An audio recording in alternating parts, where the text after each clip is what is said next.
أهلا بكم من جديد. على مدى العقود الماضية لم تكن العلاقة بين أكراد سوريا ونظامها بأحسن الأحوال، بل على العكس، ذلك أن الأكراد لطالما اشتكوا من التمييز ضدهم، والتمييز هنا يشمل سلة واسعة من الحقوق والحريات تبدأ بالتعبير عن الرأي وتنتهي بالمشاركة في صناعة القرار، مرورا بالتعليم واللغة واللباس وما إلى ذلك. اليوم بفقرة كأنه امبارح بيتوقف المحامي والكاتب السوري حسين جلبي عند محطات مهمة في العلاقة بين النظام والأكراد.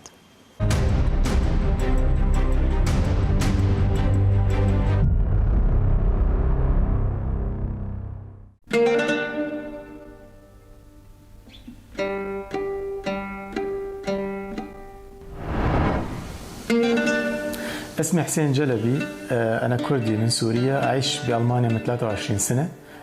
أعمل بألمانيا بالترجمة. بسوريا أنا كنت محامي، عملت في المحاماة، حاصل على إجازة حقوق من جامعة دمشق. أعمل في الكتابة الصحفية، أكتب مقالات رأي، أكتب أبحاث لعدد من المواقع العربية والكردية.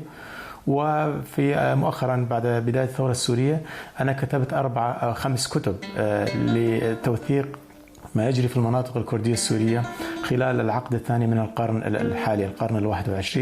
أردت لهذه الكتب أن تكون ذاكرة للكرد السوريين، أن يعودوا إليها بين فترة وأخرى، أو تكون ذاكرة دائما موجودة للكرد السوريين، باعتبار التاريخ الكردي السوري غير مدون حقيقة، يعني تفاصيله غير مدونة.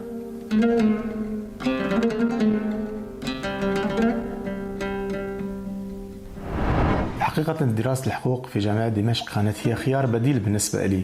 أنا يعني رغبتي الأولى كانت الصحافة، ولكن في تلك السنوات دراسة في المعهد العالي للصحافة، كان هكذا اسمه، كان ممنوعا على الكرد. يعني كان ينبغي للمرء الذي يدرس الصحافة أن يكون عربيا، أن يكون منتميا لحزب البعث العربي الاشتراكي، أن لا تكون عليه ملاحظات أمنية بين قوسين. لذلك أنا تم رفضي للدراسة في كلية الصحافة، فاخترت البديل الثاني حقوق، والذي لم أندم عليه أبدا.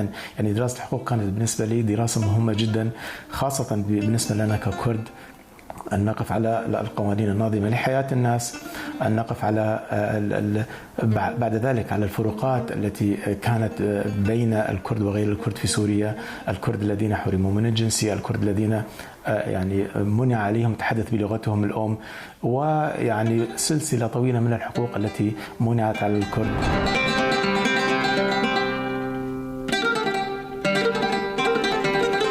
نظرية وتطبيقية بعيدين عن بعضهم البعض كثيرا في سوريا. على صعيد الحقوق، يعني أضخم كتب الحقوق الموجودة أعتقد على مستوى دول العالم موجودة في سوريا، ولكن على مستوى التطبيق يتم بالقطارة. أنا شهدت خلال ممارستي المحاماة، وهي كانت فترة قصيرة جدا، يعني 4 سنوات ونص، شهدت انتهاكات كثيرة لحقوق المواطنين خاصة الكرد، فقط لأسباب سياسية، فقط لوجود كونهم من خلفية كردية. بالنسبة لي القضاء في سوريا كان الوضع كارثي.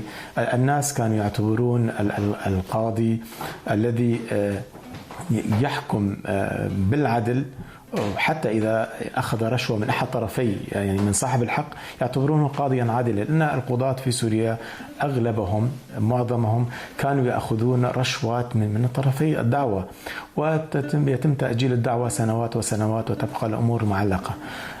الوضع هذا على صعيد القضاء. على صعيد نقابة المحامين، فرع نقابة المحامين في الحسكة، يعني شهدنا مراقبة لصيقة لنشاطنا. يتصور رئيس فرع نقابة محامين مجرد يرانا، يعني قد لا بسبب أننا لم نرق له، ربما يطلب من مساعدته أن يسجل اسمنا لكي يحاسبنا فيما بعد أمنيا.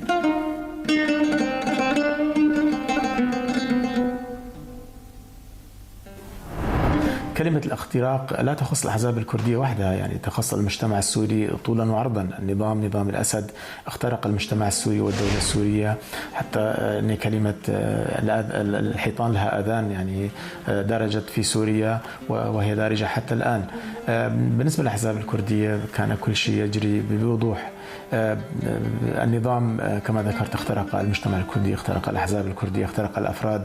الضغوطات التي مارسها أجبر الكثيرين على الخضوع له، أجبرت الأحزاب الكردية السورية على كشف كثير منها، طبعا لا أعمم، لكن كثير منها أرغم على كشف نشاطاته، أرغم على السير في أجندة النظام، السير فيما يرسمه، وكشف الخطوة التالية التي سيقوم بها.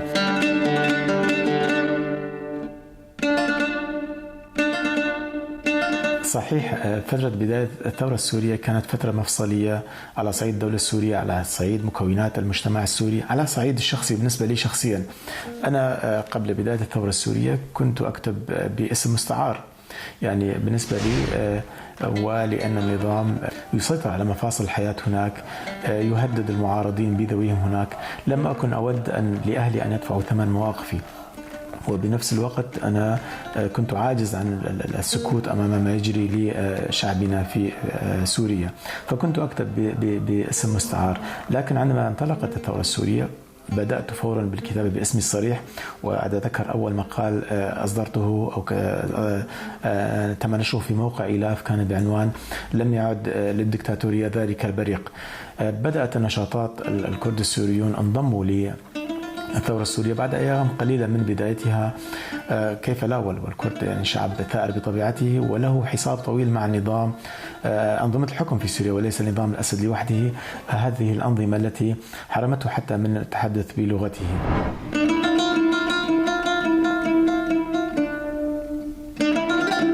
أنا لم أتوقف عن نشاط سياسي. أتذكر كنا نخرج مظاهرات أمام السفارة السورية عندما كانت في بون وقبل انتقالها إلى برلين، وحتى في برلين.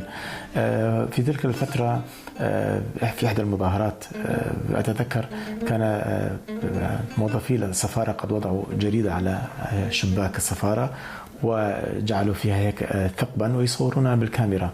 عائلتي تعرضت لاستدعاءات. زوجتي عندما سافرت إلى سوريا في تلك الفترة تم استدعائها لفرع أمني وجرى التحقيق معها.